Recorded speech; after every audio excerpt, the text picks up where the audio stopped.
The Majority Report with Sam Seder. The destiny of America is always safer in the hands of the people than in the conference rooms of any elite. Sam Seder. They are unanimous in their hate for me, and I welcome their hatred. We must guard against the acquisition of unwarranted influence, whether sought or unsought, by the military-industrial complex. The Majority Report with Sam Seder. Ever get the feeling you've been cheated?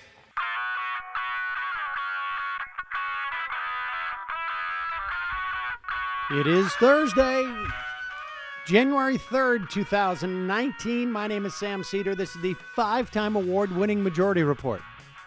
We are broadcasting live steps from the industrially ravaged Gowanus Canal in the heartland of America, downtown Brooklyn, USA. On the program today, Washington Post reporter, author of Washington Post's Plumline, Greg Sargent, on his book, An Uncivil War, Taking Back Our Democracy in an Age of Trumpian Disinformation and Thunderdome Politics. Also on the program today, Pelosi sworn in, Paul Ryan unemployed. Meanwhile, progressives launch an assault on PAYGO. No progress, however, on the government shutdown. Among other things, SNAP has about 30 days to go. Section 8 housing in jeopardy. But fortunately, Mitt Romney flashes his maverick bona fides by supporting everything Trump does. Democrats plan a series of rather uncomfortable votes for Republicans in the House. And former Blackwater head seeks to double dip. On one side, we're a private occupying force. And on the other side, we're a private mining company extracting resources from those occupied countries. Synergy. Meanwhile, the Trump's tax cut, worse than you thought. New Governor Tony Evers on the Wisconsin GOP lame duck assaults on our democracy. He says, sue me. And a new report, de Blasio's Universal Pre-K in New York is working, and it's great. All this and more on today's program. Now, folks, let me just start off by saying that I want to apologize. I lied to you yesterday. We had about 35 people on hold about the end of the show yesterday, and I said, maybe tomorrow what we'll do is we'll just do all phone calls, just to catch up at the beginning of the year. Because people have been on break, and there's a lot of pent up demand, or a lot of pent up demanding. I think it's probably more accurate. And so I lied. We're not doing that today. But tomorrow, I think we'll do that tomorrow. We'll do a week in review, a short week, not a huge amount of news. We'll have some stuff to talk about in terms of the new rules in the House. There's a couple of interesting ones. The PAYGO thing, maybe we'll get into with Greg Sargent here, and we'll talk about it more. But the long and short of it is that the leaders of the Progressive Caucus, Potuk and Jayapal, Pocan, and Jayapal, were supporting the rules package. Jim McGovern, who is the chair of the Rules Committee, also I wouldn't say he's my congressman, but I think of him that way because he's from Worcester. But very solid progressive, big time. And he says that it can be waived. There is going to be essentially an attempt by the Progressive Caucus to reverse not just the rule, but the statute that undergirds the rule. So we'll have more on that later. And another there's a couple of other aspects of the new House rules which will implicate Republicans and will deal with stocks, I think, and a congressperson's ability to petty corruption. Every little bit helps. So we will talk more about that tomorrow. We'll take more phone calls, and instead of getting a movie recommendation, we will talk about movies that we saw on the break. So we'll have that going for us tomorrow. Before we get to Greg Sargent, this was odd. Donald Trump decided to have a cabinet meeting. We do have moments of obviously the grand fealty that we usually expect to see in a cabinet meeting, not unlike what we do around this office when we have an office meeting. I like to just assemble everybody here and have them tell me how wonderful I am and how much of an honor it is for all of them to be on the program. But before we get to that clip, let's play this clip where the president, as far as I can tell, is talking about a dream that he had. It's a different country than it was when I became president. Iran, when I became president, I had a meeting at the Pentagon with lots of generals. They were like from a movie. Better looking than Tom Cruise and stronger. And I had more generals than I've ever seen. And we were at the bottom of this incredible room. I said, this is the greatest room I've ever seen.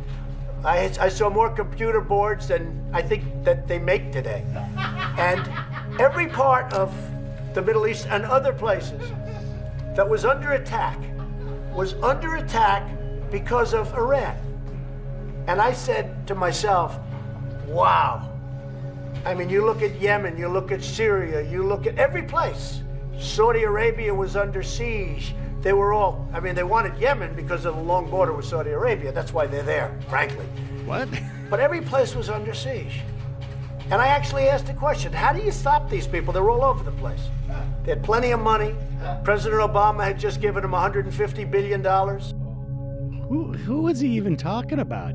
It was like, honestly, it was just like I had this dream. I woke up, I was in the room, and there was computers. There was more computers than had ever been built. I'm going to use that long border thing I just learned. There were so many computers. And then I remembered exactly what I memorized for the quiz about Yemen. And I said it. And all the generals liked me.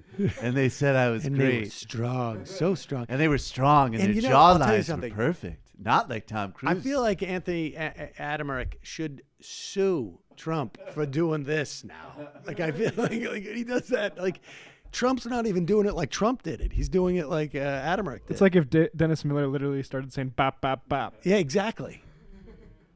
And then I realized I was becoming myself on a satiric TV show on Comedy Central. Do we have the clip of him also talking about why Russia invaded Afghanistan? I mean, it is doing lots of studying. I'm sure he read Steve Cole's Ghost Wars during the shutdown. Well, first off, the story that he tells about Russia, like, where could he have gotten this from?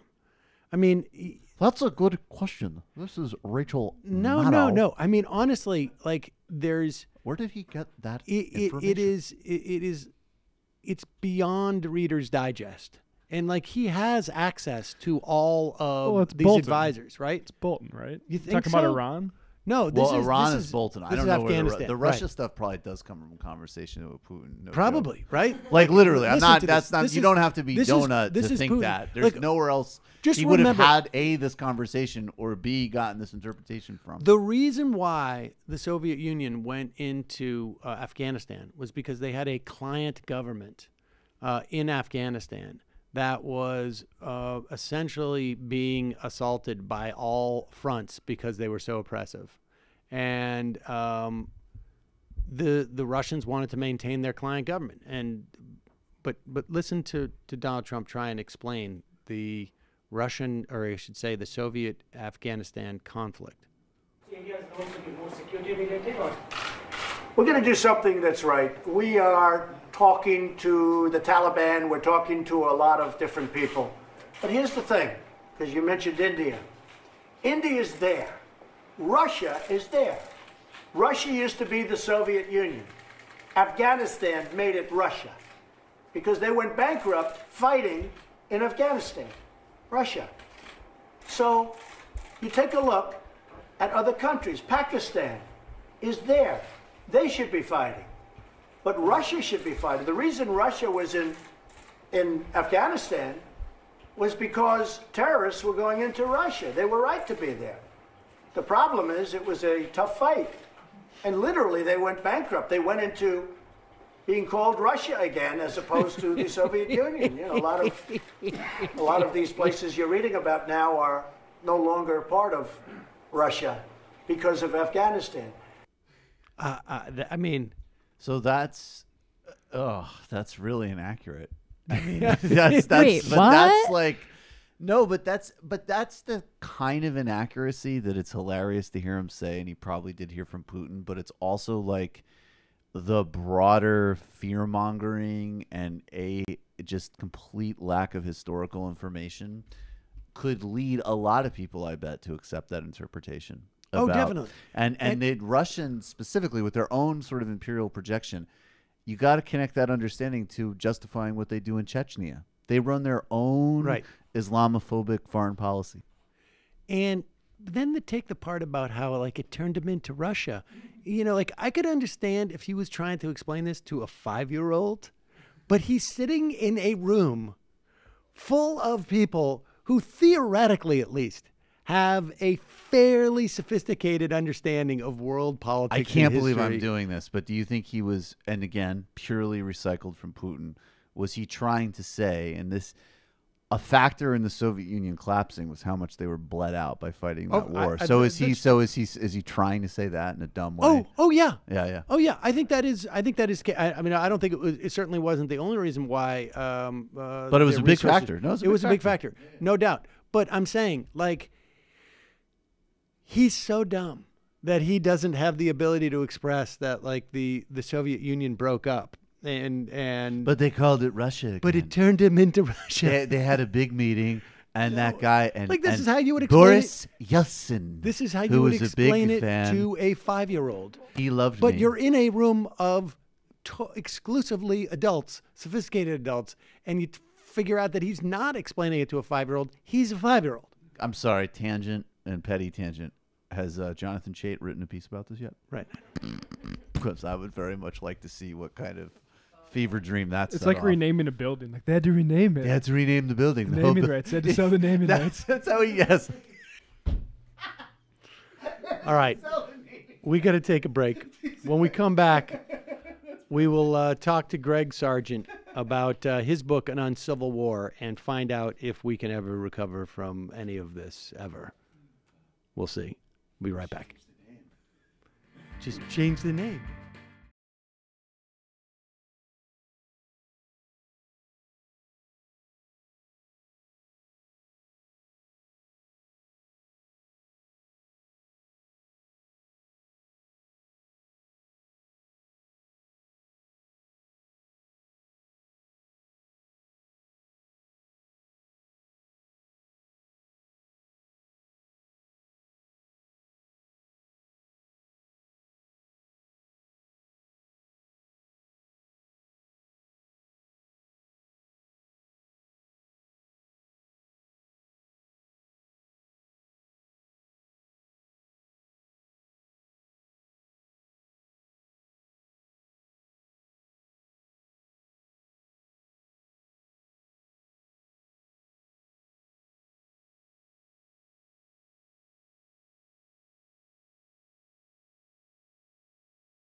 Back, Sam Seder on the Majority Report on the phone. A pleasure to welcome to the program.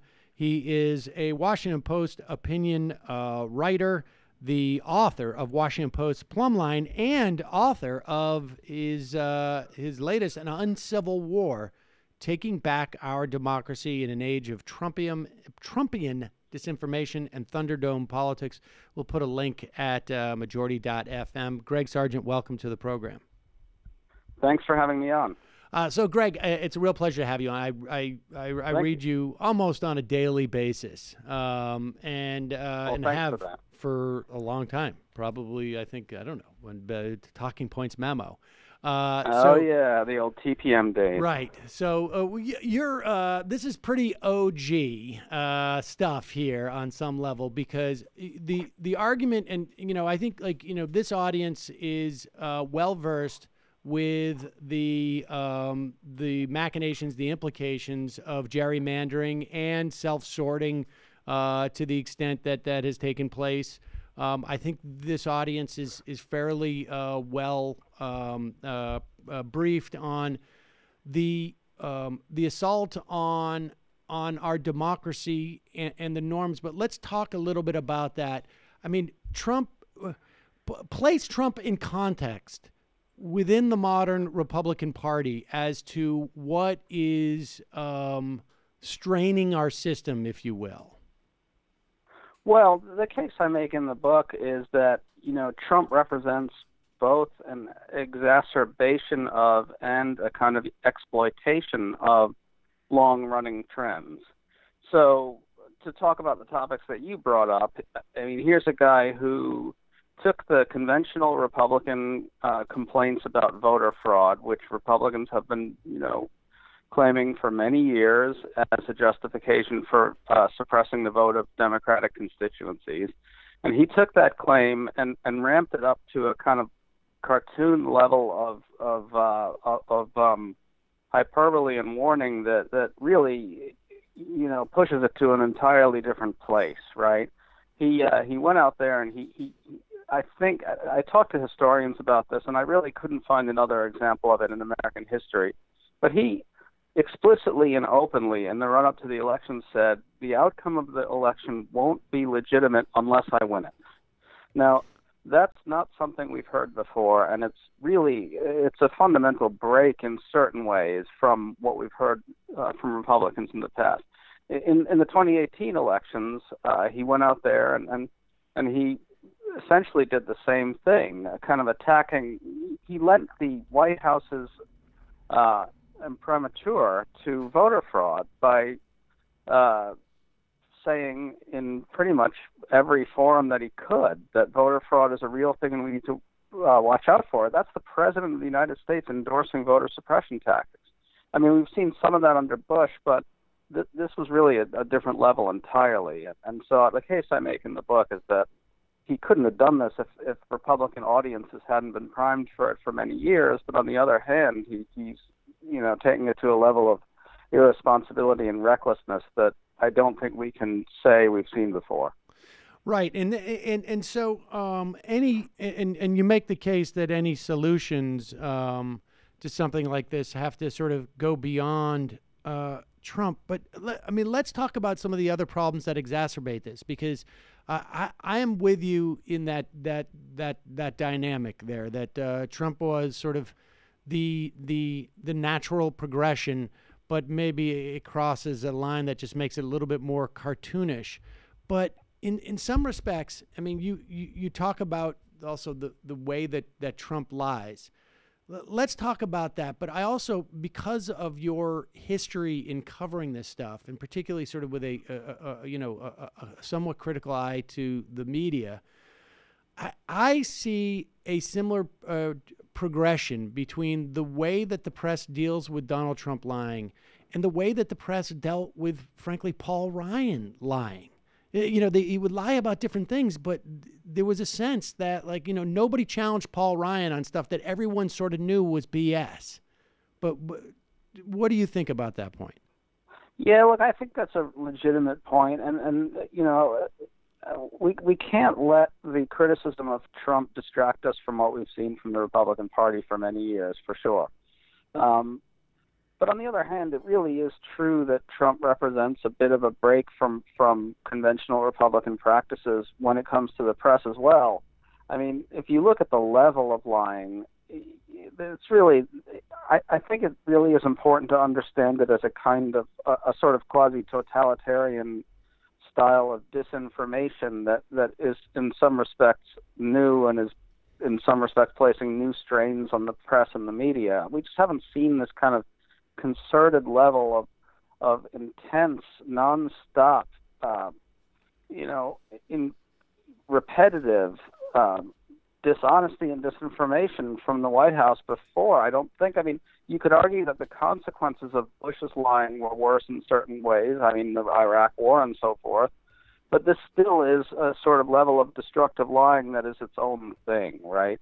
And, you have to pair that with the way he's attacked the press, which is also something a bit different. I think you could look back at other Republican presidents who have attacked the press, like Nixon and so forth, and W. And obviously Obama tangled with the press, and he had his own terrible anti-media conduct in the form of the intense efforts to ferret out leaks. But what Trump's doing is casting the media as a fundamentally illegitimate institutionally illegitimate, right? Not having a real and functional role in our democracy. I think no president has quite done it this way. Even other presidents like Nixon, who tangled with the press, still maintained the general sense that the press played a fundamental institutional role in a democracy, right? Right. And Trump, by contrast, really is trying to obliterate that role. It's really something new. I mean, it's something new from the context of a president, right? But it seems like this dynamic was ongoing. I mean, I remember back in the blogger days, you would have right-wing critique of the press and left-wing critique of the press.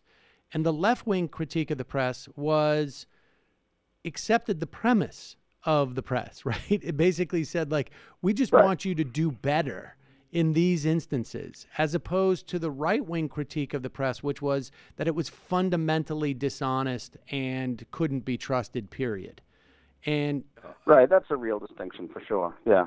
And so where does that lead? What is Trump able to come in and do this because of something unique with Trump, or was there already a failure? And I'm not saying necessarily of the administration. Go ahead. The story I tell in the book is sort of, I agree with you that in the sense that I think what you're saying is that Trump couldn't have done this if the groundwork hadn't been laid for it. And I think that's absolutely right. And that's the story I tell in the book, which is that we keep hearing about the declining confidence in the media and in our institutions, but that's largely a Republican phenomenon.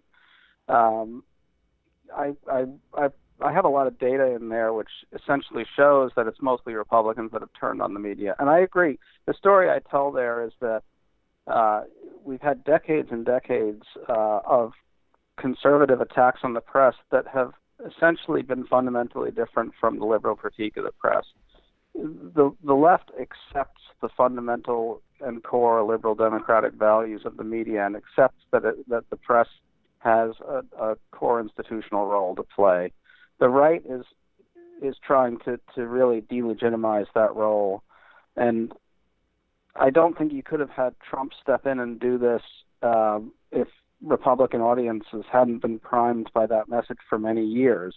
I still think, though, even though that's the case, in Trump there's a kind of intensity and frequency and audacity to the disinformation that just seems to me to be something a bit different, especially when you pair it with the outright casting of the media as the enemy of the people, which, that's just, there's a level of recklessness and really an effort to, I think, incite violence against the media. I don't think that's an overstatement, right? I mean, think about this. go to Robert Chain, right? Remember when Robert Chain was arrested for allegedly leaving threatening voicemails for reporters at the Boston, I believe it was the Boston Globe, wasn't it? Uh-huh. He was literally parroting Trump's language while threatening the lives of people. Now, a president who hears that news, what you'd think would say to himself, you know what, maybe I'm pushing this a little too far. I could be responsible for a bloodbath one of these days, right? But he went out and repeated the language, like within 48 hours.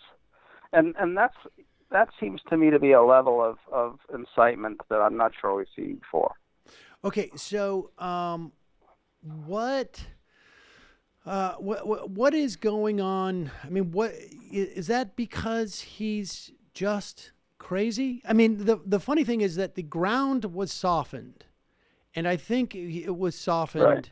It was softened largely by design, right? Like, I don't know that people were anticipating that Donald Trump there, but like my metaphor about Donald Trump and the Republican Party, that the voter that supports him, is that they created a Frankenstein, and then Frankenstein got out of the laboratory and just started running amok in the village, and they couldn't catch him. There was a strategy to undermine the press. There was a strategy to undermine science, a long-term strategy, it seems to me, of the conservative movement to do this. Trump comes in and kicks it to another level because the ground has been softened. But he doesn't. Do you think he's doing it as a strategy, or is it just more of like he's just like a trapped animal, and the ground was softened enough that type of animal could become president? I'm mixing a lot. It's very hard to say with him. Right. Yeah. I mean, it's very hard to say with him where instinct ends and conscious, deliberative design begins. But you can say that his background very much conditioned him for this. His reality TV background was really a long exercise in experimenting with how you can remake reality through sheer force of personality, right? And Steve Bannon came along, and Steve Bannon is a worshiper of totalitarian propagandists. This has been documented in Josh Green's excellent biography of Bannon. And so the kind of meeting of their two minds is, I think, instructive. Bannon knew that he had a fellow traveler in Trump instantly, right? How did he know this? He saw Trump experimenting with this sort of type of quasi-totalitarian disinformation. He understood Trump to be using the force of personality to remake reality, right? And so how much of it is instinct, how much of it is conditioning, how much of it is conscious, it's hard to say. There are times when he seems to be lying solely because he knows it's pissing off the people who he thinks he should be pissing off, right?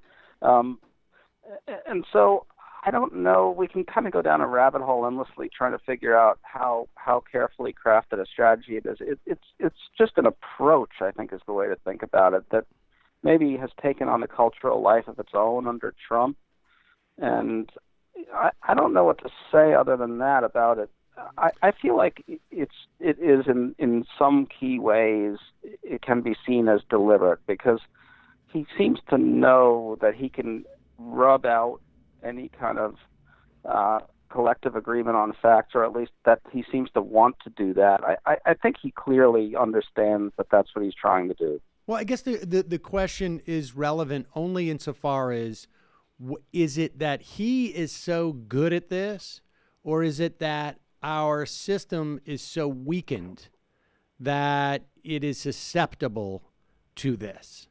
Right? Like where, like what? Right. I mean, that to me seems to be the relevance of that question. Is just that is it he is a genius, or is it that like we as a country are because our institutions have been so weakened, or because and I want to sort of start to focus on the media, because presumably, right, this is one of the key institutions that's supposed to sort of guard against this, has been so undermined that we're susceptible to it.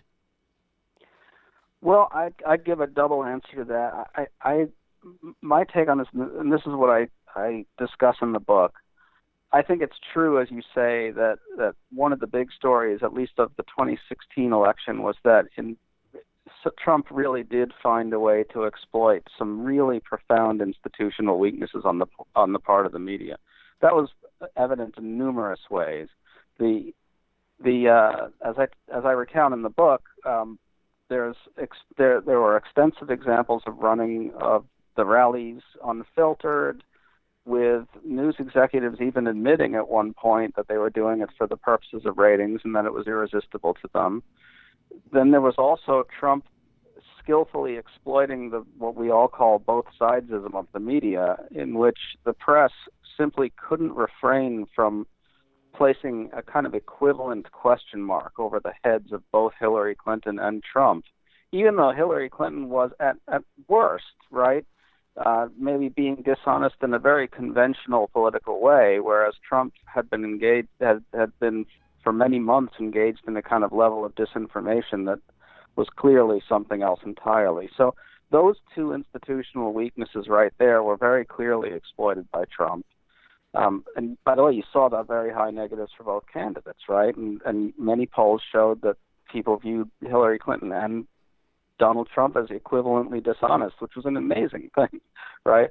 But I think since then, the press has actually started to find its footing. I don't think it's a done deal for sure, but my view of this is that the strategy on Trump's part, at least as used from the White House, is essentially failing, and that our institutions are holding up more or less, especially the press.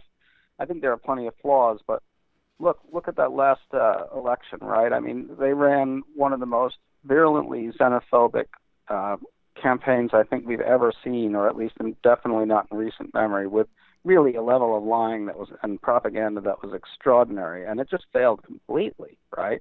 The press was pretty good on covering that stuff. It really showed, it showcased the degree to which Trump was lying about the migrants and so forth and so on. And so now if you look at the Mueller probe, right, there's the public confidence in it is strong. Polling on that's been stable for, 18 months. So I don't know. I feel like our institutions are kind of rebounding in the face of Trump, really.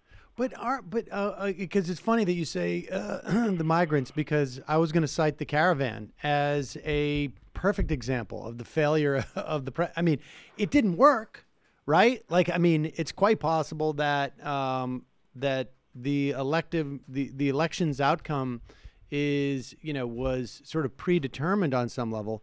But the enormous coverage of the Caravan, like literally of the Caravan, not of Donald Trump is talking about this Caravan as if it's a real thing, right? I mean, he could have been sitting there saying, Santa Claus is coming. Santa Claus is coming with an evil crew of reindeer. And the press wouldn't be going up to the North Pole to look for these evil reindeer. They would just say, like, he's saying that there's these evil reindeer coming, like that. And that gives me pause. And then just as recently as like the past couple of days, I got a clip of MSNBC talking about the new Mavericks, Mitt Romney and Ben Sass. And great. Well, but honestly, it's like, wait a second, are you serious? The both sidisms, like Trump is so ridiculous that I think it makes it like almost impossible for the press to do what the press sort of seems to knee-jerk want to do, broadly speaking. But in any other opportunity, Mitt Romney, literally coming out and saying, I'm going to vote with the president on almost everything. In fact, I can't come up with anything I'm not going to vote with him on, but I'm going to come out and say when I think he's being a jerk. Like, what is the value of that in the context of our politics? Right. I mean, first to the Caravan, I think you raise a legitimate point. I want to add a nuance, though. So it's true that Trump controlled the narrative of the campaign to the degree that the press really did relentlessly cover the Caravan. But at the same time, I think the coverage actually backfired on them, and it's precisely because the coverage was actually pretty good, putting aside whether it was the right news judgment to cover it as much as they did, right? They really did humanize a lot of the figures in the Caravan, and a lot of the coverage really did aggressively debunk Trump's lies about it being riddled with criminals and terrorists and so forth. And there, a lot of the press was pretty aggressive in really casting it as a fear-mongering, xenophobic, propagandistic campaign strategy. And so even Republicans, from the news reporting that I've read, have admitted that Trump's focus on that backfired for them terribly in the suburbs, right? And leading to the wipeout. So I don't know. I feel like it was actually covered in some ways somewhat responsibly. It's nuanced, but I think we have to say that in no way did his sort of quote-unquote master manipulation of the press work for him in that case. Right. Fair enough. And so let's move on to this sort of the idea of the press like desperately needing to have a reasonable Republican, even if they can't really find that one. Right? Like, I mean, yeah, that's depressing. Like honestly, if like someone from TMZ started criticizing a celebrity, I would say that's ineffectual. Like the idea that Mitt Romney is being hailed as a maverick because he's willing to say Donald Trump is rude, I think is just sort of shocking, right? It is. I think it's symptomatic of something bigger that I think that you're getting at here, which is that the press really has, this is a generalization, but in sort of an institutional sense, the press has really had trouble conveying the basic truth about what's happened to the Republican Party. And I think that's the problem you're getting at. They just so badly don't want to admit what it's become that they'll seize on almost anything to tell the opposite story, right? Yeah. So Paul Ryan, it took many leading commentators literally years to figure out what most of us had figured out early on, which is that the guy was a total fiscal fraud, right? And there was just this effort to try and cast him as a serious foil to Obama that was just so riddled with BS, right?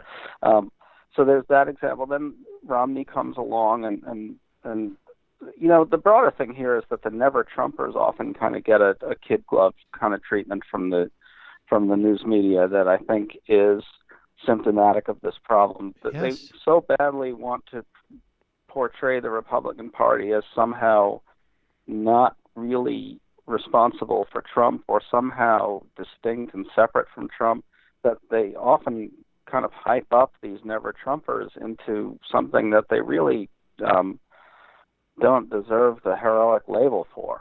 No, I agree totally. And I think this is like deeply problematic. And it undergirds, I mean, a lot of like the dynamics that you're talking about in the book. I mean, at one point in your book, you asked the question of, and we have seen from, I mean, at least, just going back 15, 20 years or so, everything from the election in 2000 to, I'm talking about the sort of the politicization of stuff that was supposed to be sort of norms in some respect, the firing of the U.S. attorneys, which was sort of the first milestone, I guess, of the voter fraud initiative by the Republican Party, right? And going through the ages, ending with Mitch McConnell not holding a hearing for Merrick Garland. I mean, these are all abuses of the norms. We had campaigns can get very nasty, but I remember Max Cleland, being morphed into Osama bin Laden. This is a guy who was I think he was a quadriplegic who had lost all his limbs in Vietnam. You argue, though, that the Democrats, how should they respond to this? Let's say, with the idea that it's possible they're going to have significantly more power over the next 2 or 3 years. How should they respond to this? Well, so a couple things. So one of the stories I tell in the book, I try to go back to Gingrich as the starting point for a lot of this, which is something that a lot of political scientists also think. He actually deserves outsized historic importance in what's happening today, And look, there's been norm violations on both sides. There's been constitutional hardball on both sides. And it's important to recognize that. But it's also important to recognize how asymmetric the constitutional hardball has been. Republicans really have played it in a much more destructive fashion over the years. And so the case I make is that Democrats need to be cognizant of that reality going forward, and they can't unilaterally disarm by obeying a sort of set of conventional norms that Republicans simply refuse to obey. But at the same time, I think they can't kind of follow the right over the cliff into procedural nihilism either. I think progressives and Democrats have to stand for something better. We have to stand for better democracy, for liberal democracy. And to the degree that norm violations can cross over into seriously illiberal behavior, I argue that that's something we don't want to do, and we don't have to do. And so the case I make is for a balance between not unilaterally disarming, which means escalating where it's appropriate and where it's justified and with some care, but at the same time moving wherever possible to kind of opportunistically take off the table some of the tactics, the counter-majoritarian and hardball tactics that Republicans have used. And taking them off the table means taking them off the table for both sides, essentially disarmament, right? If that makes any sense. Well, what does it look like in practice? I mean, we hear now, because you say, let's get rid of the filibuster, which will make things far more democratic in the context of the Senate. Yet, Chuck Schumer and a couple others are saying in the Senate, like, maybe restoration of those norms involves the return of the filibuster, right? Like these things. Right, that's a mistake for sure. I think returning to the filibuster on nominations and judicial and executive nominations is utter folly. I do argue for taking some caution and getting rid of the filibuster on legislation, right? But so to your question, no, I don't say that we should definitely in an unqualified way rule it out. I just think we should treat it as something we should be careful about. But to your question, we're actually seeing some of this disarming that I'm talking about happen right now. The Democrats are going to be introducing a package of reforms tomorrow that includes a push for automatic voter registration and also nonpartisan redistricting commissions and a beefed-up Voting Rights Act. These are the types of things that you can pursue either on the federal or the state level that fit into this category that I'm talking about of disarming these tactics on both sides. So nonpartisan redistricting commissions have the virtue of ending partisan gerrymandering basically as a tactic, right? And we saw, I think, 3 of them pass in referendums on the state level in the 2018 elections. And, you know, that's an example. And also remember what happened in New Jersey when Democrats tried their own hideous gerrymander. A lot of progressives spoke out forcefully against it, and they dropped it. I think that's a good model. I don't think we want to go out there and say, well, they gerrymandered, so we're going to gerrymander. Democrats do have a long history of doing it themselves, but to be clear, but after what we saw from Republicans from 2010 onwards, where they really souped up the tactic to unbelievable levels, we don't want to play that game anymore. We want to end it.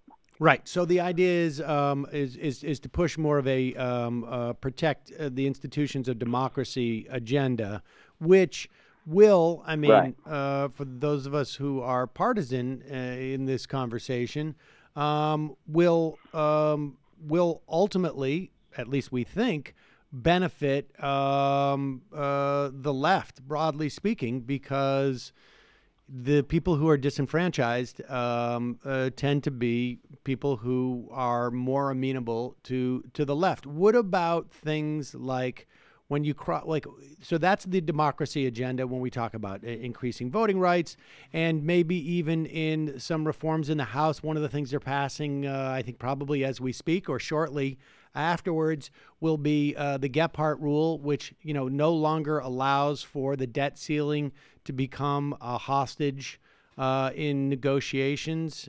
You know, I mean, presumably, you know, at least in the context of when the Democrats control the House, which is a good thing. What about things like obviously you can't pass these agendas any more than the Democrats can pass the other agendas we're talking about, because the Senate may or may not go along with it. But what about things like card check? What about strengthening institutions?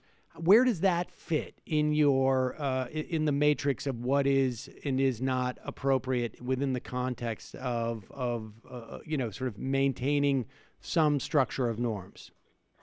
Well, let me just back up for a second and say that the debt ceiling thing you're talking about is a perfect example of this, right?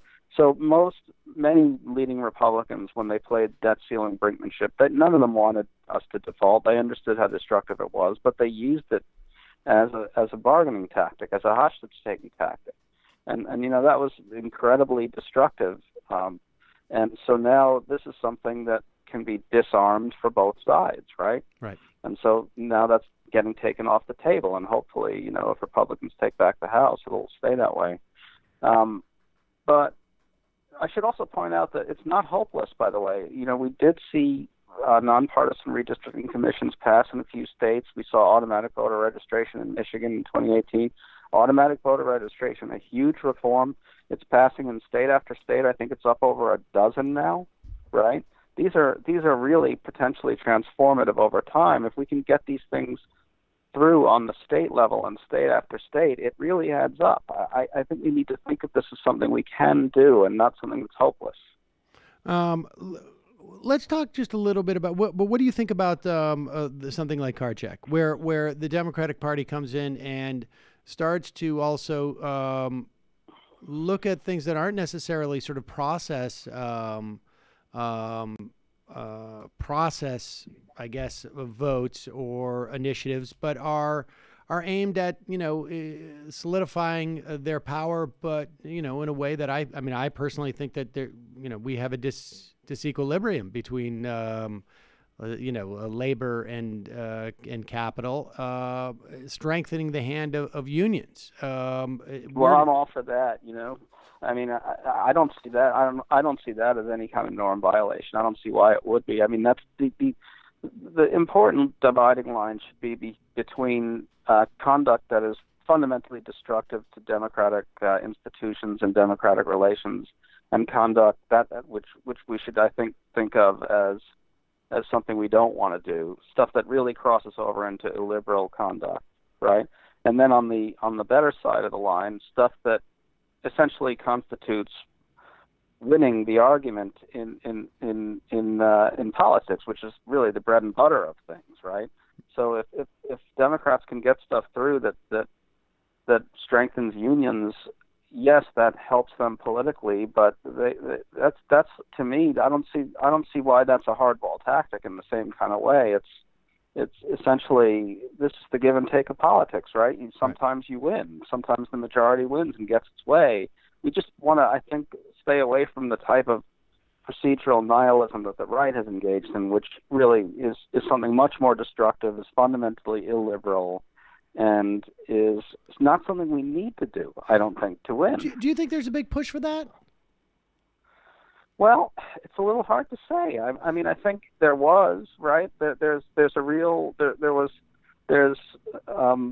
going to be a very big debate about how far Democrats should go. I think some of left Twitter sometimes wants to see things like Democrats being willing to really go whole hog into very aggressive gerrymandering and even potentially things like voter suppression, if only in order to get Republicans to stop doing that stuff. I'm not for that. I don't think we need to do that. I think if we make the system more democratic over time, we make it, we make it more amenable to majority rule, our ideas win.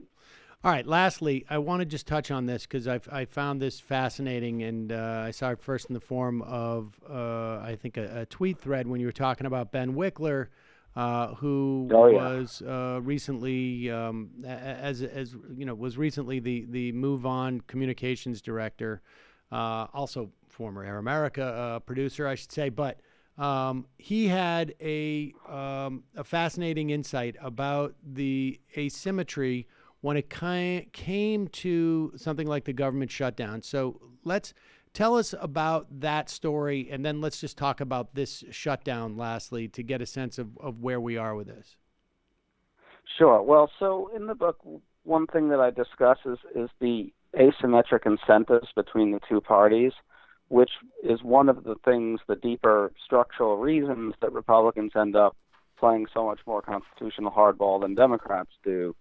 And the story that I used to illustrate this, it comes from Wickler, who you just introduced, and he essentially recounts that as the political guy for Move On, during the shutdown that Democrats tried to stage a year ago over the fate of the Dreamers, he and left-wing groups, liberal groups, went to leading Democrats and presented them with polling saying, we think this data shows that if you hold firm, you'll win this shutdown fight and they'll have to cave.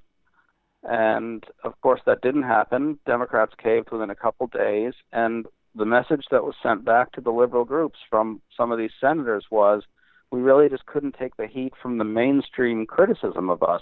And as Wickler points out, that is a deep asymmetry. The Republicans really don't care as much what the quote-unquote MSM, the responsible centrist media, says about them. They listen to the right-wing media. Democrats, by contrast, are very attuned to what the mainstream press says about them. And so there you have a really fundamental and deep asymmetry between the two parties. And I had actually a really interesting exchange with Dan Pfeiffer and Jean Favreau about this the other day. They were saying that there are ways to deal with this asymmetry. They posit that Democrats need to find ways to communicate with their voters kind of around the press in a way that Republicans have done, yet without doing what you and I talked about early in this conversation, which is essentially trying to delegitimize the mainstream press in the process. Now, I don't know exactly what that'll look like over time, but it seems generally to me like a good idea. I mean, Democrats need to develop the conversation they're having with their voters a little more. A Democratic operative said something very interesting to me the other day. He said, I think Trump and Republicans have a conversation going with their voters 24/7 in a way that we, meaning Democrats, just don't quite understand. And I think that's something we need to all think about. How much of that do you think is because there is something fundamentally about the conservative movement. I don't know about the Republican Party, but about the conservative movement that is anti-democratic.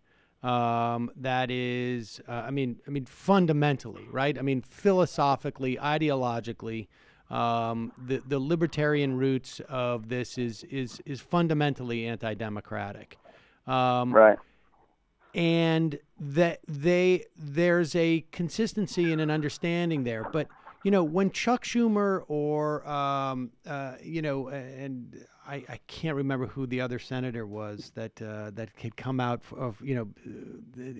saying maybe when we get control of the Senate we should reinstitute the filibuster. Yeah. That to me is like they don't want to have that conversation because the reasons why you want to bring back the filibuster are inconsistent with stated values, right? And it is true, I think, that that Barack Obama fell victim to a misunderstanding of this asymmetry. But I also think it was true that his politics were to the right of where I think the Democratic Party, I'm talking about your average voter, thought they were. And there was some value for him in not necessarily having an open and frank conversation, right? It took a long time before he pulled Social Security cuts off the table. And that was because he couldn't get them to say yes to it. So it was becoming a liability. But I don't think that was just about, I'm going to be bipartisan. I think it was like, I happen to believe, believe that we should do this. And, that's his prerogative. But he may also be aware that this isn't something I really want to advertise too much with the Democratic Party. Well, I think that's true. And can I add something about Obama on this that and ironically enough, is really deeply misunderstood by the right? Obama, it's true. I don't know if he personally thinks cutting Social Security is a good idea, but I do think that in his mind that he thinks bipartisan compromises are good, and that's how the system should function. And he's probably more willing than many progressives are to give away things to get that. And the cynical interpretation of that is that Obama cared deeply about his brand as a kind of transcendent and unifying and bipartisan figure and so forth. The less cynical one is that he's an institutionalist who believes that this really is how the system should function. But it's true. I think. But there's a third option too, right? There's a third option, and that is that he genuinely believed that the way the world operates is such that you don't want to create this moral hazard for, the regulars, right? I mean, he's surrounded by, Reubenites. And they certainly bought into the idea, like you wouldn't want to give homeowners a break on their mortgage because that creates a moral hazard. You got to do it for the banks because they're the ones who are in charge of the system. I mean, that's a political ideology. And, he may also think that, we can strike a deal because I'm actually closer to you guys than you think. And it just turned out they were even that much crazier. They were even that much further to the right. But there is a third option there. Fortunately for us, right? Right, exactly. But there is a third option there, that he is just more to the right than most Democratic voters understood. And they didn't want that conversation too intimately with those voters because they didn't want those voters to be too aware of it. Right. I think there's a lot to that. He's definitely a center-left figure rather than a more progressive one. I don't think there's any doubt. I think there are some areas where it's a little difficult to say whether that was the real driver. I tend to doubt that he wouldn't have wanted to get the public option or Medicare down to 55. Right. I think those are probably things that he would think is a good idea, but I don't know that. And I think you raise an important point about him. But let me say this though: I think those days are past. The Democratic Party now is just in a different place. If you look at who's running for president now, you've got Elizabeth Warren, you've got Bernie Sanders, you've got discussions about Medicare for all dominating.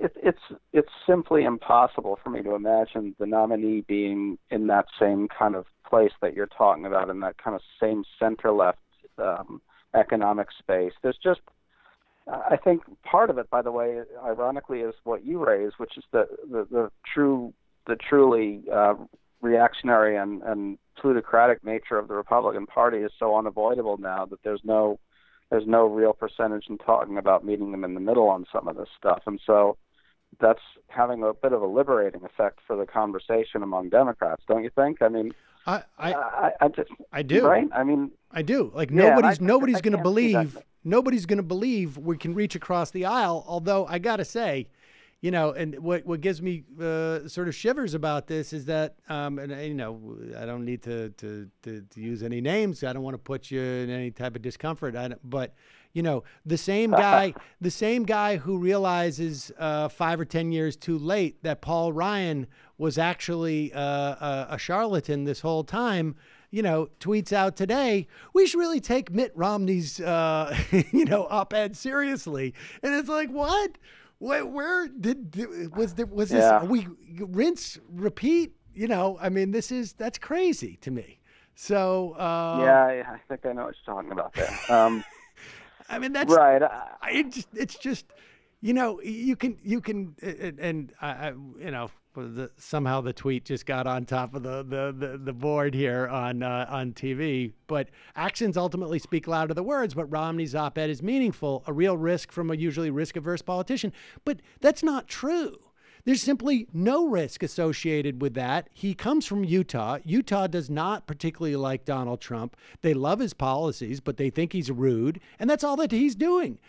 Mitt Romney has gone as far as Mitt Romney's going to go, which is, you are rude, sir, and I will vote for all of your policies.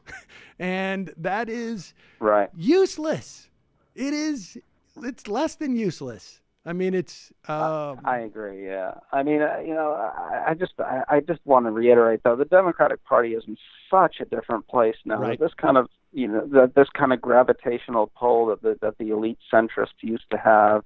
I just think it's a less important force these days, and it's not something to worry too much about. Well, I will take your word for it, and I hope I'm right. Me too. Greg, pleasure talking to you. The book is Uncivil War, Taking Back Our Democracy in an Age of Trumpian Disinformation and Thunderdome Politics. Fascinating read to get a sense of just sort of these dynamics that take place that are not as much ideological as much as it is sort of like this weird sort of... I mean, I guess it's just politics. Greg Sargent, thanks so much for your time today. We'll put a link to the book at majority.fm. Great. Thanks for having me on. Much appreciated.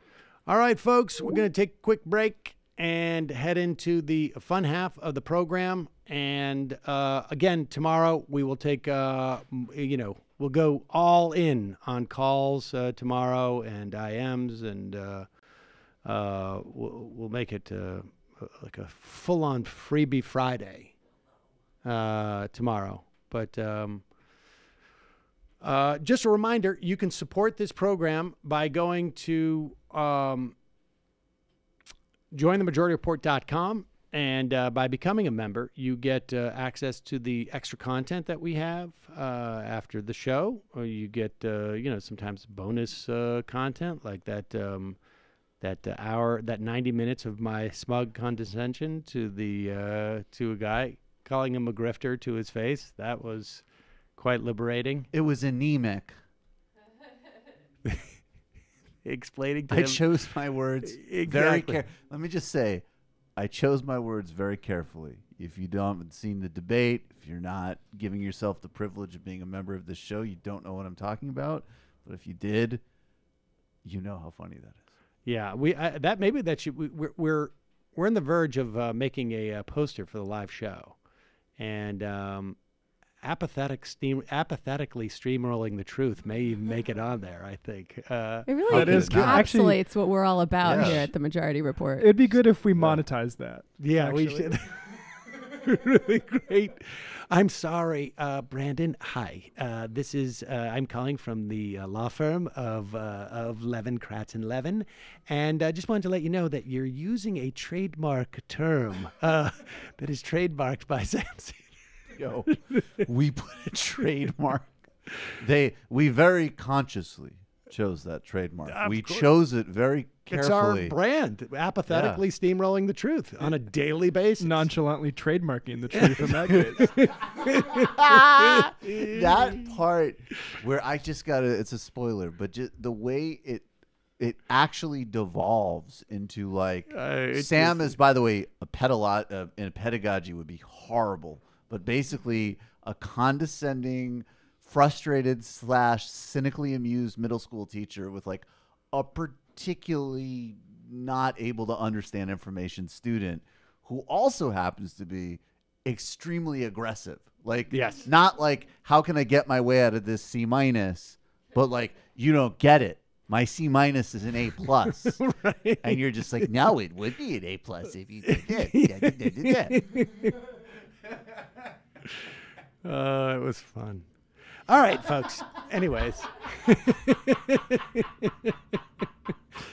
All right. So join themajorityreport.com. Also, justcoffee.coop, fair trade coffee, tea, or chocolate. Use the coupon code majority to get 10% off. As always, too, we're working on filling out our website. We because of all the regulations in our regulatory state, we're not allowed to fill out our website for 13 months after it's been built. No. It would be in that vein. It would be like we're aggressively or we're proactively not filling out our website. Right. Well, it's because of the regulatory state, and we're waiting for regulations to be rolled back. But if you ever want to look for one of our advertising deals that we have, just Google the company and Majority Report, and it will take you usually to the podcast description and you can find the deal that way. Today is Thursday, not Tuesday. However, it is the day that this week we'll be presenting the Michael Brooks Show. Is that correct? Correct. Bhaskar Sunkara in studio. We're talking about Sanders and Warren. We're going to break it down, and reformism versus sort of more structural change, 60th anniversary of the Cuban Revolution, Haiti, bunch of other stuff, packed the labor unrest in Sudan. It's a jam-packed show. I do want to say really quick for patrons, the one that we released on Sunday, the first of the year, Not Enough, Human Rights in an Unequal World by Samuel Moyn at Yale Law, was brilliant and typical of the sort of like counter-intellectual histories and good stuff we do for patrons. Patreon.com/TMBS tonight around 7-ish on the Michael Brooks Show YouTube channel. Jamie, the Antifada. Yeah, so there's no new episode this week. However, last week we posted a very long episode, so people have lots and lots of time to listen to it. We had on Dr. Nerv V. Makaspak to talk about the history of Maoist insurgencies in the Philippines and the rise of Rodrigo Duterte, plus Marxist geography, presidential foot fetishes, and more. Oh, and also, we just got to the very cool number 420 of patrons, so pretty excited about that. You got to stop at 420.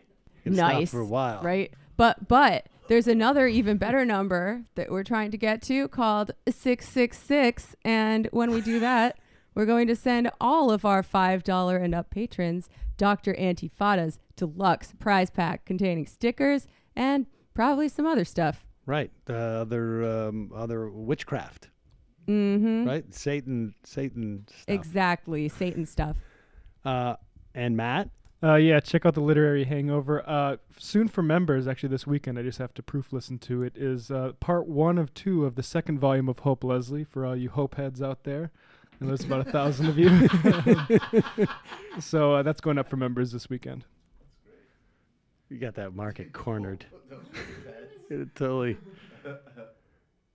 Dude likes dropping New Hope. All right, folks. 646-257-3920 is the number. See you in the fun half.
So just going back to the theme that we were talking a little bit with Greg Sargent in the interview today, the notion, all right, and the notion that somehow that in just criticizing Donald Trump, in just criticizing, not even criticizing his policies, but criticizing him, the person, saying he's rude, essentially, like he's rude and uncouth, is in any way constitutes being a maverick. Like, the word itself is just sort of almost nauseating, just because it was so associated with John McCain. But Mitt Romney comes out with an op-ed and says, nearly says, I am in lockstep with you on policy. In fact, when it comes to immigration, I want to remind you, during the campaign, I was actually to the right of you on immigration policy. But I'm in lockstep. I will vote with you 98% of the time, he says. But you're really rude and you have no respect for the office of the presidency. This guy, is Schmidt, right? Murphy, rather. Murphy. This guy gives away the game a little bit, Murphy here, because he says that Mitt Romney is putting down a marker. I'll tell you what he means by that. Now, are some of us completely out of line to think, whoa, we've lost the whole Republican Senate has lost Bob Corker, they've lost Jeff Flake, Lamar Alexander is now a lame duck, if you will, not running for re-election, but in the current... Pause it. Now, you should know, if you're listening to this, there's a picture of departing Senate mavericks, Bob Corker and Jeff Flake. Now, Jeff Flake, I think there was 1 or 2 votes in the final 2 weeks of the last term of the Senate where he in any way did something that in any way implicated the outcome. I don't know that it ultimately made a choice, because I think in one instance Pence came in and provided the vote. But Bob Corker, to my mind, did 0 in terms of anything other than talk about Donald Trump. These people are not, they're not poets. They're not like, the reason why you listen to what they say is because it gives you an indication of what they might do. But after 2 years of them not doing anything, why do you continue to listen? And if Mitt Romney announces, here's what I'm going to do, exactly what Donald Trump wants me to do. However, I'm going to say mean things about him, it is useless. Useless. Less than useless, because it provides cover and content for this kind of nonsense and Ben helps Sass. launder the Republican Party's brand, which should be all of fascism, white nationalism. There's a lot of people whose civic engagement is going to be like, are we sure this what they're saying about the Republicans isn't true? Oh, well, look, we have guys like Jeff. Right, we have these guys who are these polite. are the departing Senate mavericks. Now, the new generation of mavericks is Mitt Romney, who has announced that I'm not going to do anything, I'm just going to say things, and Ben Sass, who has been there the entire time doing nothing. Nothing. But continue. Running for re-election, but in the current Senate, there are so few Republican critics willing to stand up. And here you have Mitt Romney, who agrees with the president on a lot of issues on domestic policy, but disagrees with his character, with his demeanor, with his approach, to public life in general. Is this the opening round of a potential 2020 run? I don't think so. I've publicly said I think Mitt Romney ought to be president, and I'd love to see him run. But that's not what this is about. This is about Mitt putting down a marker. I think what's interesting, though, is as somebody who's been brave enough in the past to call out the president on his misbehavior, and when, frankly, he acts against our national interest, Mitt sounds publicly like a lot of senators I've heard privately. Yeah, okay. Well, the value of these private senators is probably more valuable than the public thing, because Romney's already announced he's not going to do anything different. But when Murphy says he's putting down a marker, what he's saying is Mitt Romney will not challenge the president in a primary. What he will do is pretend that he was challenging the president for these past 2 years, and in the event that the president's not there, he'll step in as the guy who was challenging the president. That's what he means by putting down a marker. I just want everyone to know that I was appearing to be on the right side of history. And he disagrees very strongly with his demeanor. His demeanor has been just really bad. Your whole approach to public life, Donald. But it's just off-brand. But I think that that is it for these people, right? Like, this is all they just see it as like a series of kind of spectacles and affirmations of sort of like kind of almost like American civic religion. That's why they always have a like George W. Bush giving Michelle Obama candy at funerals is more important than even remembering what was in the Patriot Act. Right. Like, let alone debating the merits of like this is such the a massive opening of failure this of the massive new surveillance state. It's like, Greg Sargent may have some optimism that the press has learned a lesson, but I am quite sure that the press reverts back in such so quickly to the default position. The moment that Donald Trump has left the office, I'm telling you, they're going to say that Mike Pence is some type of great statesman. The most disturbing, maybe not the most disturbing, but an incredibly revealing pieces of content. I couldn't cite, I think of maybe one, Alex Wagner talking to David Axelrod would be an example of this. There was the period in between the inauguration, and you had, like, including people, I mean, obviously the never Trump Republicans who obviously were, they hadn't done the complete departure yet, but a lot of mainstream, probably Democratic pundits were doing like what I really hope is that when he gets into office, he'll just feel the gravity of it. Right. And he'll really change as a person. Like, in a ways that, like, not only were contradicted by everything Donald Trump has ever done, but also like defy the laws of almost like psychiatry, like to the extent there are. Like, it's just like, no, somebody in their 70s does not change all of their life habits when put in a highly stressful situation. When I walked into that room, I saw the desk, and then I knew I need to change. I saw the generals to be a better man than I've been, and they looked better than Tom Cruise. And I realized I can't say racist shit anymore. They were so hot. They were so hot, and I can't assault beauty queens anymore, and I can't say bigoted things about Haitians or Mexicans because I'm the president of the United States. And then I downloaded Fresh Air on my iPhone, and I tweeted out that we should respect Ramadan. Hello, this is Mitt Romney. Which of course would be enough for these people. That's the thing. If Donald Trump celebrated Ramadan and was like, I like Fresh Air with Terry Gross, and every single thing else he did, with the exception maybe of some things with Putin, these people would be totally cool. Who let the dogs out? Who?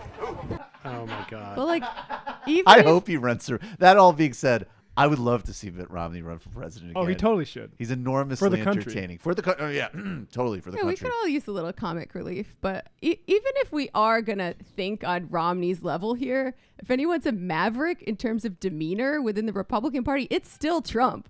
Like, sorry. Right. Being transgressive, like I said before, isn't necessarily good. But, he says the dog whistles out loud and the rest of them do not. I just don't think you should get credit for being a maverick when you're the only person who's acting like even just a remotely close to being a human being in a public, in the Republican Party. That's like one of those things, like, if you want to volunteer, step forward, and everyone else takes a step back. Well, and it's like they're doing the media a bigger favor than they're doing the Republican Party.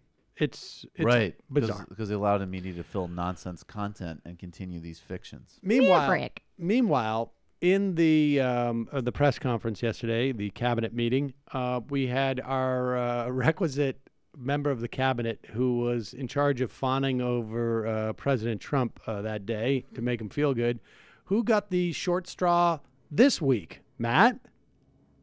Well, the acting Attorney General Matt Whitaker. Yes, it was acting Attorney General Matt Whitaker, whose job it was to make Donald Trump feel good. Take it away, acting Attorney General Whitaker. Sir, Mr. President, I will start by highlighting the fact that you stayed in Washington, D.C. over the holidays, giving up Christmas with your family, New Year's with your family, trying to bring an end to this shutdown and security to our southern border.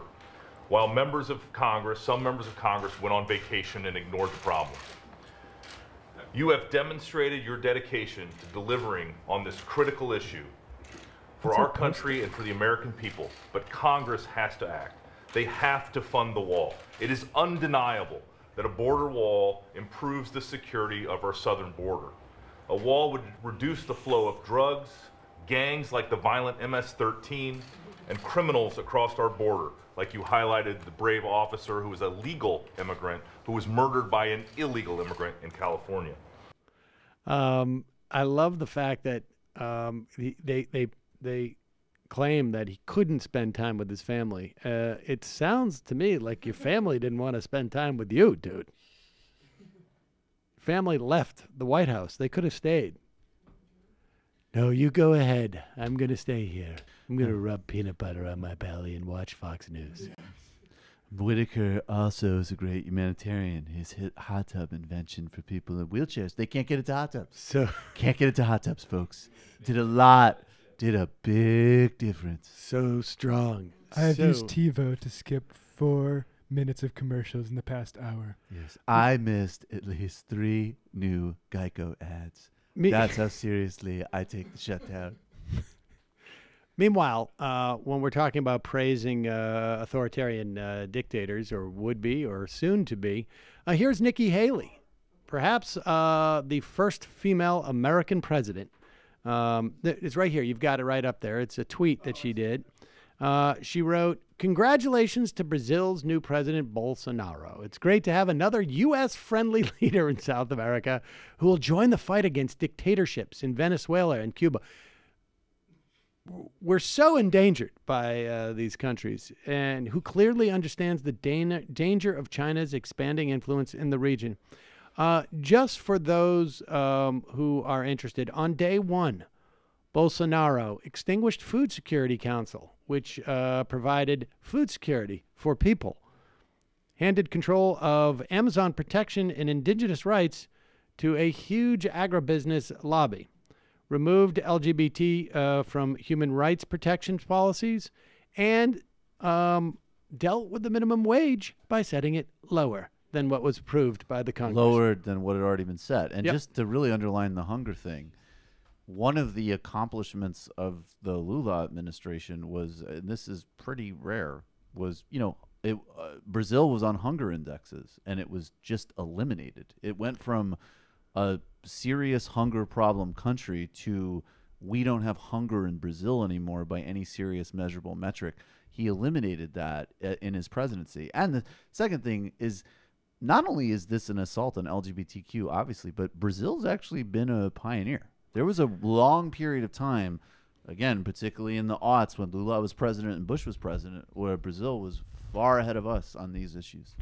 But Michael, you clearly don't understand the need to be to fight these dictatorial, dictatorial regimes. You mean like regimes in our hemisphere, right? They do things that are threatening things like feeding their people or whatnot. Yeah, or giving gay people rights, or also they had a really great breakthrough STD prevention policy, or on the other hand, authoritarian regimes that do things like scan government employees' social media accounts in anticipation of firing them for posts critical of the president, and have publicly proposed just banning protests.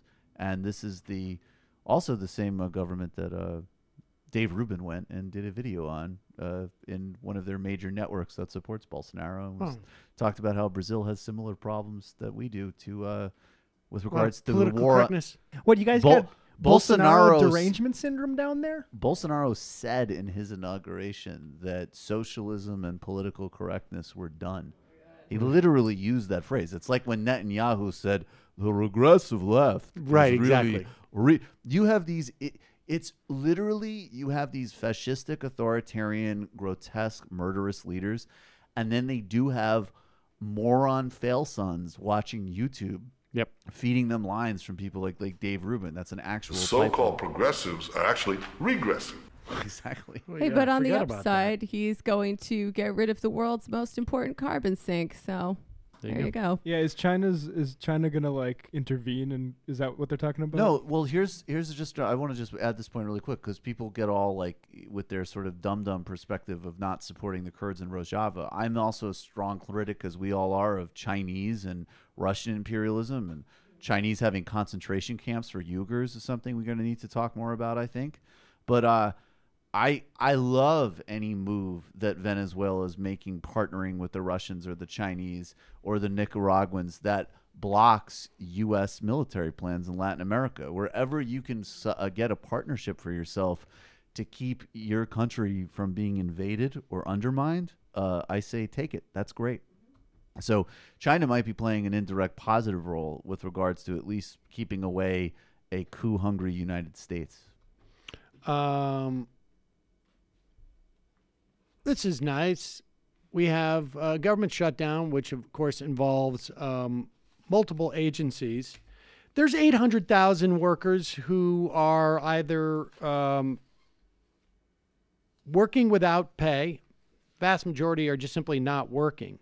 And we are right on the brink of a breaking point. We are 30 days out, more or less, from SNAP funding ending. That means food security for over 37 million people at this point. We are potentially close, we just don't know at this point, on housing support via Section 8. Those farmers who are waiting for relief from Donald Trump's tariff policy, they will stop getting that relief, and also ability for loans or grants for housing. Coast Guard is going to be starting to completely shut down its things like licensing and boating safety checks, patrolling, to make sure that fishing laws are being enforced. DHS people are starting to shut down, obviously, all the museums and the National Zoo. The IRS workers, we're getting close towards tax time. The EPA is had some extra money to operate over the first week of the partial government shutdown. But after that, you're going to start to see a lot less enforcement, et cetera, et cetera. You're going to start to see training slowdowns at the FAA. You're going to see federal courts are going to start having problems operating past the second week of January. All this. But you know why we need to do this, right? If not, let's let Fox and Friends explain it to you. If you're coming to Washington to see the Smithsonian, 19th Smithsonian museums are closing. If you're going to the National Zoo, no reason to wake the hippos or the tigers because you can't get into there. I was in St. Augustine over the weekend or a few days ago, and I wanted to go to that ancient first settlement in America. Shut down. No one was allowed in, and a lot of people plan their vacations around that. So already people are being inconvenienced, and you wonder if they're going to ramp up the pain and if that'll improve the process for a negotiation. It is an inconvenience, yes, but the president is saying most of the people are good people, but there are some bad apples in the group, and even though it is an inconvenience, he's saying that your safety and your security as an American, he said, you deserve to be able to go to sleep at night and not have to worry about being killed by an illegal immigrant, and we've seen that happen. I think you should be able to go to sleep at night and not be worried about being killed by anybody. I'll match them and I'll raise them. That's a bit pie in the sky. But we can at least make sure you're not killed by an illegal immigrant. Right, exactly. Your neighbor could just come and shoot you in the head, That's just part of the Second Amendment. Yeah, that's just living here, man. I think the odds of being killed or even harmed by an an undocumented immigrant are significantly lower than your chances of being struck by lightning over the course of your life. You remember when you did that segment, or we did that segment a couple weeks ago about the guy who used to work at Breitbart, and he was saying, like, you know, Kurt Bardell. Yeah, and he was saying apparently that, like, it's a little bit more emotionally taxing to be on the left because you're more empathetic, and I get that, but I mean, it's got to be somewhat emotionally taxing and not good for your body to be like in a constant state of like anxiety about fictitious things that will never happen to you. That fear impulse is like basically what they eat. Most of them don't literally, eat. you have like cortisol just shooting through your body all day about things that legitimately, in a complicated, dangerous world, you actually could just totally let like I wake up every morning and it is never. It's like I'm not going to get killed by an illegal immigrant. That is not in the menu of options. Sleep with one eye open. That's all you got to do. Ainsley Earhart is a demon who eats your fear. You heard it here first, folks. There it goes. She's the one who's going to relieve you of your fear in the morning. Now she like chews it up like a mother bird and then like regurgitates it down into the babies in the nest. Except the babies are all 90 years old. Delightful image. All right, so this piece of video was fascinating. First of all, there seems to be like an assemblage of sort of the Legion of Doom of right wingers. Where did this take place? This was in a TPUSA event in Florida. Of course, Charlie Kirk invited the great Jordan Peterson down to a Student Action Summit. Student How Action is he Summit. not dead of constipation yet? What? Why do you think he's going to have constipation? Jordan Peterson? Because he only eats meat? I think the other thing happens. When you only eat meat? Yeah. Okay. I think when you go like full keto diet, as he's doing, he's gone beyond keto diet. Yeah, keto you still eat vegetables. I think basically that is, I think the other thing happens. There's a lot of... Regular is actually 40 times a day. And we don't need to. We don't need to get into specifics. Explaining to Sam Harris why rape technically doesn't exist. Well, but I had to go again. Excuse me. I know I'm stepping on the clip. I apologize. That is the clip. That is the clip. This is fascinating. It's fascinating for multiple reasons. One is to watch the assemblage of right-wing stooges surrounding Peterson. It's fascinating to watch Peterson attempt to project that he is an intellectual around these people, which is what he's doing, right? He's like, I just had a fascinating thought, and I wanted to just throw it out there. And it's obviously something that he thinks is incredibly deep and fascinating. It's fascinating to watch the looks of dumbfoundedment. Is that the word? The people around him look completely dumbfounded, and to watch Charlie Kirk try and say something to make it seem like he's following what Peterson is saying. And Donald Trump Jr. is also there. But the heart of this clip, and you need to listen carefully to what Peterson is saying because it's completely convoluted, but he's trying to make the argument that he thinks that he has found the way to bridge a gap between a very, very important issue that exists on the right and the left. And he sees a coin, and that coin is sexuality. And on one side of the coin, the right is upset about something. And on the other side of the coin, the left is upset about something. But they are upset about the same thing in the essence. And when you begin to understand this equivalence that he's making, you start to realize that Jordan Peterson has a very, very disturbing view of what rape is. I was in Washington a week ago, and I was thinking, we were talking about how to bring people together across the House divide, because the House is extraordinarily divided now and people aren't talking, and I thought it would be very interesting. Well, abortion is obviously a key issue, but it's one that's unbelievably contentious.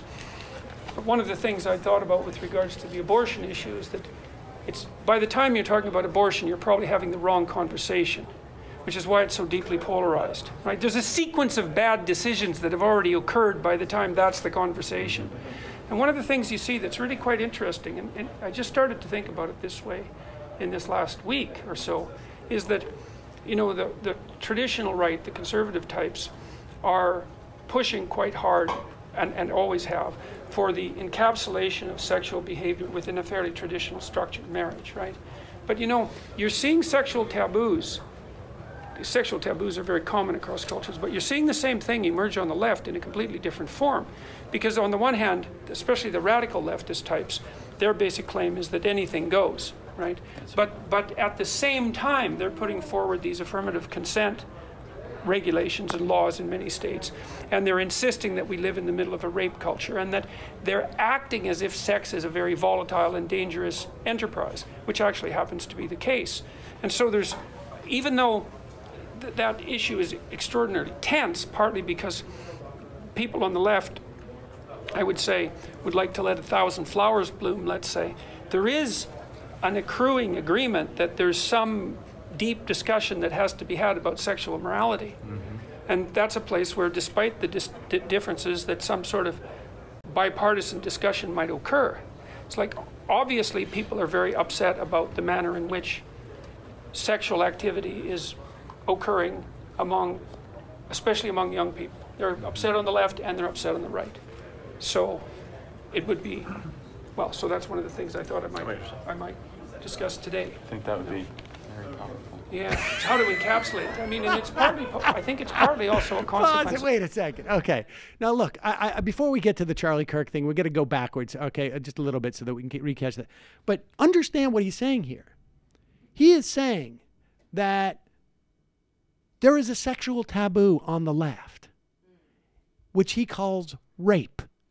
He perceives rape as a sexual taboo, as if it is part of a sexual morality, as opposed to seeing rape as simply a violent act that happens to involve sexual organs. I mean, it is morality in that it's immoral to rape people. Right, but it's not sexual morality. It is not a sexual taboo to not rape somebody. Not like Victorian propriety. It is not a taboo about hands, that you shouldn't use them to strangle someone to death or to beat their face against a curb. That's not a taboo about hands. This guy does not believe that rape is different from sex. He thinks it is some type of sex that there is a taboo against on the right. Such a strong taboo that you actually need to have affirmative consent. And he, like, aside from that demented, which I think is the most demented part of his thinking there, the idea that he thinks that a conversation can happen between those on the right who have a taboo against any type of sex that involves no consequence, right? Because he's going to go on talking about not the abortion pill. He's going to be talking about the birth control pill in a moment. But he believes that sex should have a consequence. The right has a taboo against inconsequential sex. And the left has a taboo against sex that is forced upon women via rape. He sees that as a possible potential for members of the U.S. Congress to discuss. No, I get it. This guy is so demented and stupid that he could only espouse this stuff in a room full of these other demented people and stupid people. And that you get Charlie Kirk just like literally can't even say with, like, the breath leaves him in the middle of attempting to say that would be really powerful. And just so continue. This is just stunning. Is occurring especially among young people. They're upset on the left and they're upset on the right. So it would be, well, so that's one of the things I thought I might discuss today. I think that would be very powerful. Yeah, it's how to encapsulate. I mean, and it's I think it's partly also a consequence of the fact that we haven't adapted to the birth control pill yet. You know, it was a major technological revolution, the birth control pill, and it's only been 50 years. And we haven't figured out what it means for women to have control over the reproductive function, or what the consequences what the consequences of that should be socially. The leftist types, especially in the 60s, thought you could just blow sexual morality apart completely. because now people were free to do what they want. But that isn't working. There's a backlash against that on the left as well. So it would be fun and necessary to think Pause fun. it. The backlash on the left he is talking about to the birth control pill is that people are against rape. That's what he's saying there. That's the backlash from the left. Like, they're developing this taboo against rape as if rape is a function of the birth control pill. I mean, this guy is so out of his mind. I mean, honestly, like, I think he's just like, I also, prophet. This is really, really super side point.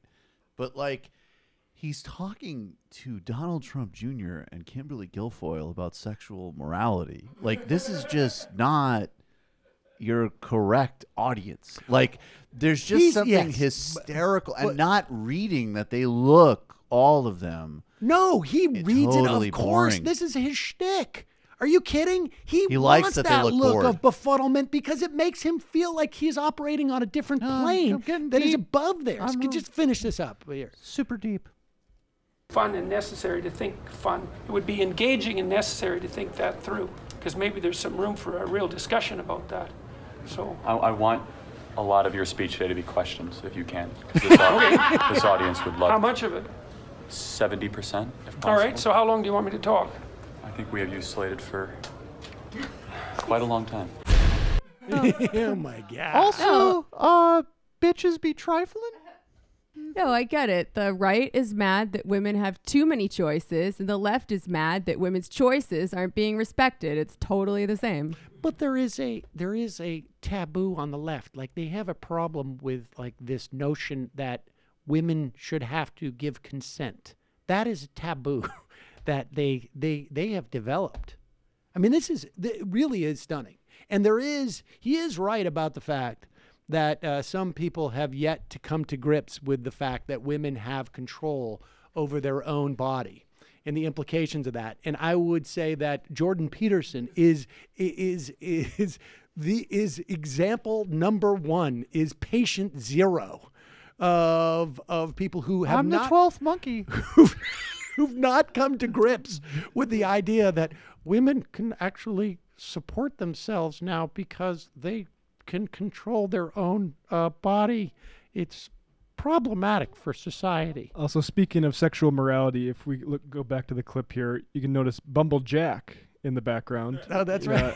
Identifiable from the major knot on his forehead. Yeah, what there. happened? No, he's not there. His wife hit him with a pan. It looks like a big zit.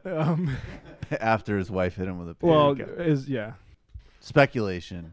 And I mean, okay, I don't want to argue with Jordan Peterson too much on his own terms because I feel like he knows he's being ahistorical. But if he thinks that women have only been controlling their own reproductive systems for like 50 years, I got something to tell him. It provided, I mean, there is no doubt that there was a revolution that took place because of the birth control pill, right? In terms of like the level of safety, the level of convenience, et cetera, et cetera. But the idea that he thought that somehow rape and the concept of consent became an issue because of the birth control pill is beyond demented. It's beyond demented. It is literally like, as soon as I started to hear screams was when people got voices.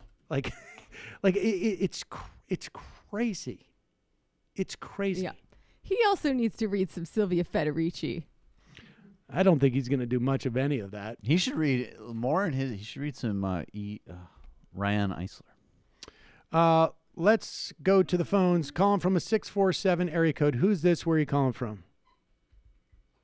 Hey, Sam. This is Cameron calling from Toronto. How are you? Good. Hi, Cameron. Thanks for Jordan Peterson. Yeah, I know. Actually, I'm Gavin McGinn. We're going to maybe get to that in a little bit because the reason I'm calling, Sam, it's a new year now, and I think it's important to be reminded of the humor and humanity kind of in the world today. And when I'm feeling a little bit down, I go to a special place online. And would you like to know what that is? Sure. Okay, well, it's www.reddit.com/r/Dave Rubin. Now, hear me out. The reason why is because this is the official Dave Rubin subreddit, right? But it has become dedicated entirely to dunking on him. There is not a post. There is not, and maybe the youth contingent over there has seen this before, but there hasn't been a post in months and months which is not filled in the comments with, why won't you debate Sam Seder? You're a grifter. It's to the point now where people are making posts, having discovered that the page exists, and are just thrilled about the fact that there's a subreddit, the official subreddit, is just dedicated to dunking on him.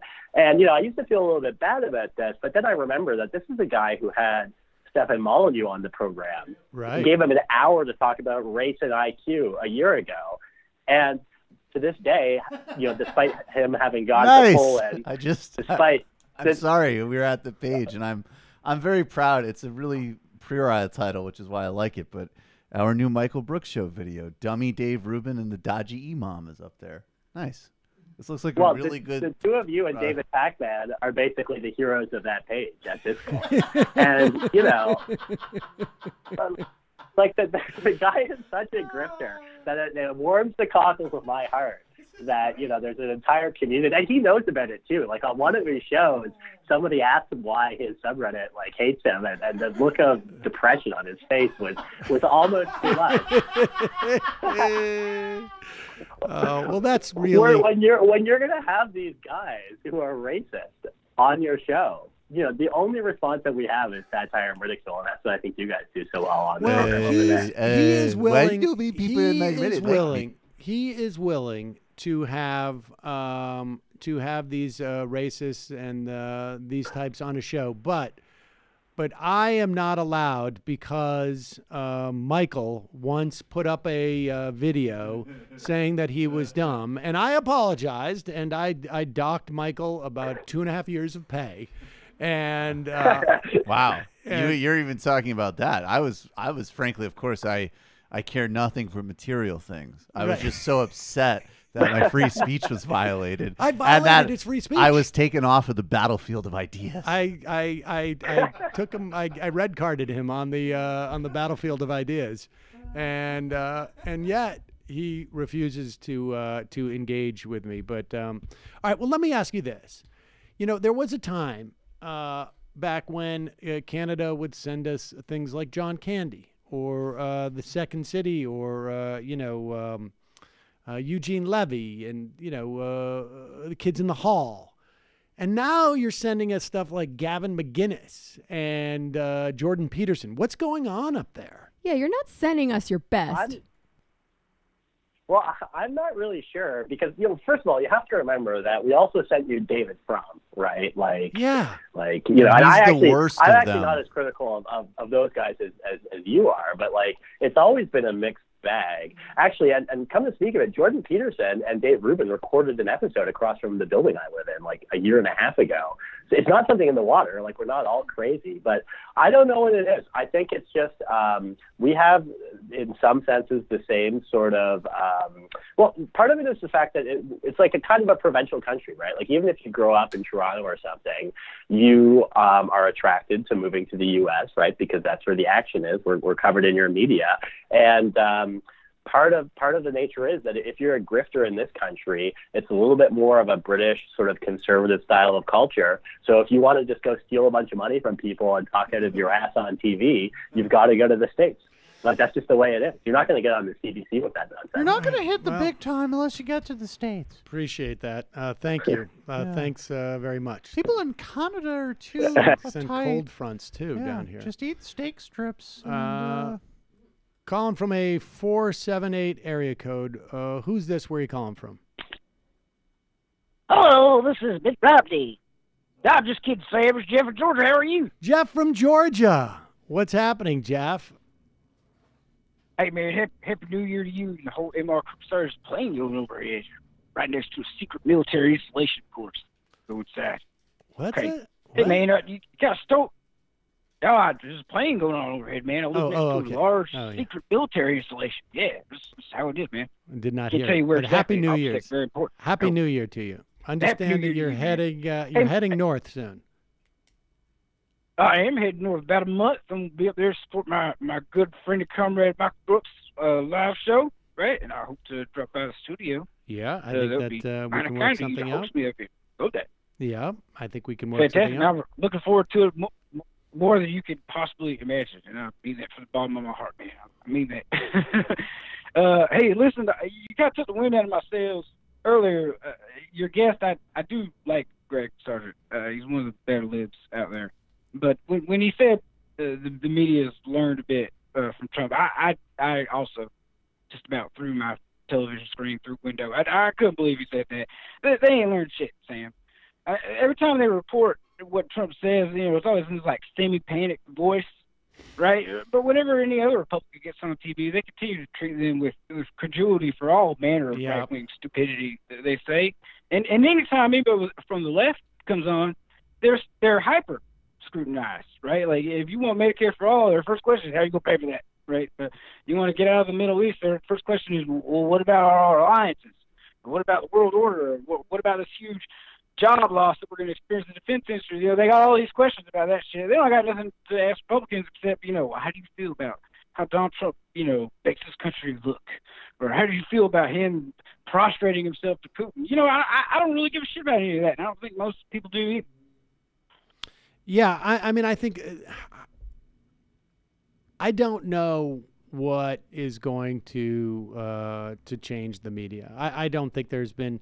Do I think there has been some change? I do, but I don't think it's huge by any stretch of the imagination. And I don't think it's very durable. I think to the extent that we see any major changes, it's a function of sort of like the anti-Trumpism that radiates around him. But once he's gone, I think it's total reversion. It's like Trump. Yeah, they'll snap right back, man. Yep. They remind me of a boxer who just got punched, right? And it's not that he hasn't reacted at all. It's just that he's kind of reeled back and he's sort of still assessing the situation. That's where I see them at.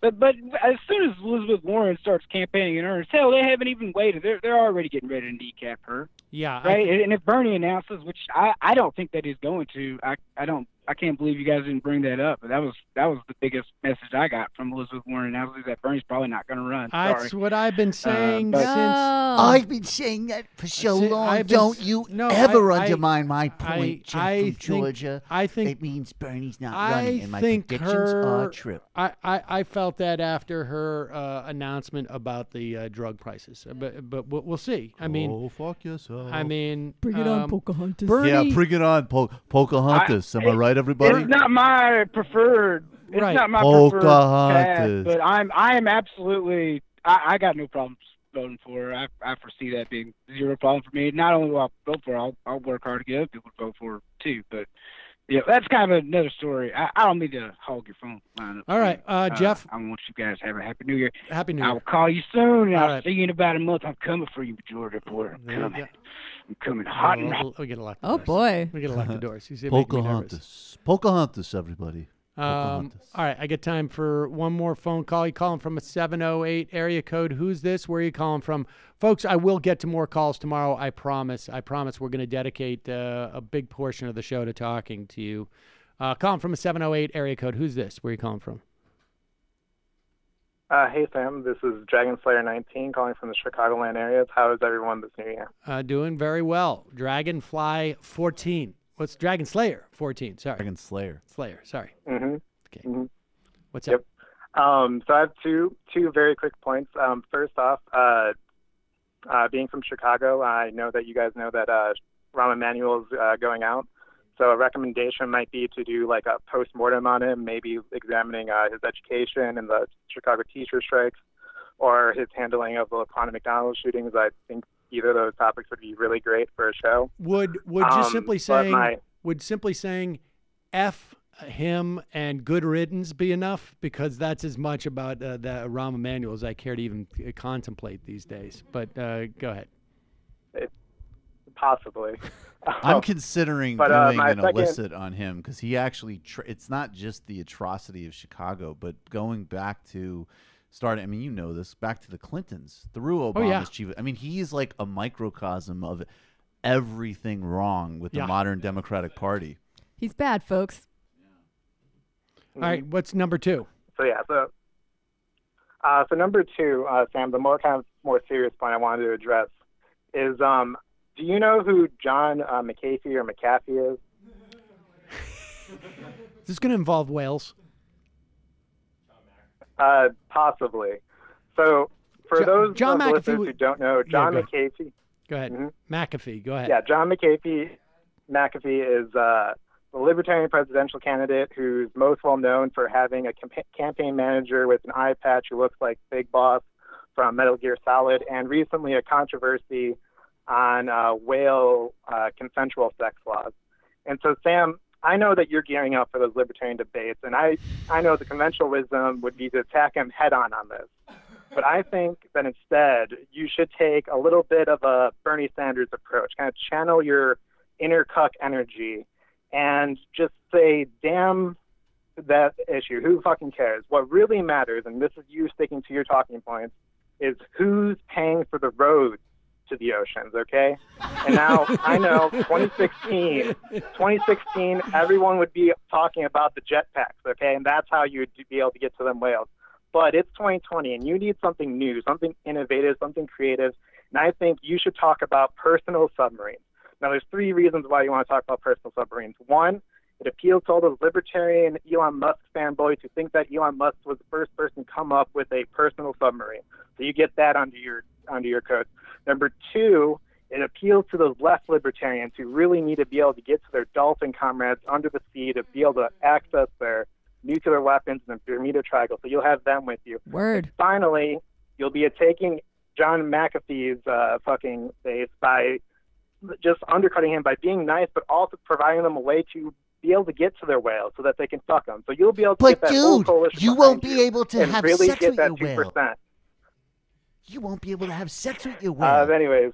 Dude, I appreciate how are you going on a whale date without the federal government? Debate, Sam. All That's right. his best. I appreciate it. How are you going on a whale date without the federal government? I didn't see that he had actually tweeted about this earlier in the year, too. So on the right is the earlier one. Does somebody want to read it for the? Yes. No. I'll read it. Get your clipping machines ready. The first one, I was going to say. John McAfee writes, whale effing. No joke. Each year on February 1st, in the Molokai Channel, a few men compete in the world's only whale effing contest. Humpback whales are easy to F for a second or less. World record, 31 seconds. I competed once. Almost got my ribs crushed. Stick with ostriches. And then he goes on to say, 6 months later, enough of the whale effing is non-consensual BS. A humpback whale weighs 70,000 pounds, is 50 feet long, can dive more than a quarter mile, and can crush ships with a single swipe of its tail. If a human manages to F one, you damn well better believe it's consensual. I don't know what to make of any of this. But I do know. Exactly. I don't know. But I will say this. It's like the libertarian version of a joke. We're out of time. We'll be here. Real quick. Look up McAfee and Belize. It's not all funny with this guy. Oh, yeah. No, not good stuff. All right, folks. See you tomorrow. It might take all the strength I got to get to where I want, but I know somehow I'm gonna get there. I wasn't looking when I just got caught between the truth